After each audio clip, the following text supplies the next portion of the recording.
xarunta labaad qaxoontida laga tarxiili doono ayaa la qorsheynaya in laga furo gobolka NRV gaar ahaan magaalada Mönchengladbach. maxaa isbedeli doona videogan dhamayso. waxayna ku taalaa xaafadda Rheindal Mönchengladbach. magaalada Mönchengladbach ama suuqa Rheid aad uguma foga. meesha nimkaan ugu yaan joogna waxa weeyaan waa meel anigu xitaan yaraantay kubad ku ciyaari jiray. waagaasna meesha nimka laga dhisi doono abshibiga fengiska waxa weeyaan waa meesha ama xabsiga dadka lagu hayo dadka wadanka laga tarxiili doono. waxay ahaan jirtay waagaas military base dawladda Ingiriiska ama dawladda Britishka ayuu ahaan jirtay Militärstützpunkt.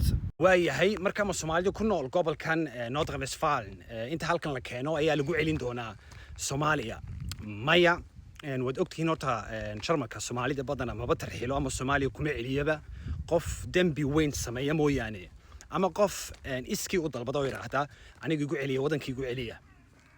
qofkii laakiin wadankan sharmalka sharci kule insha Allah waxbay suma bedeli doonaan haddii aad wadan kalena far ku leedahay Spain Talyaaniga ama Greek oo kale dee waa inaad lawyerkaaga la tashatid.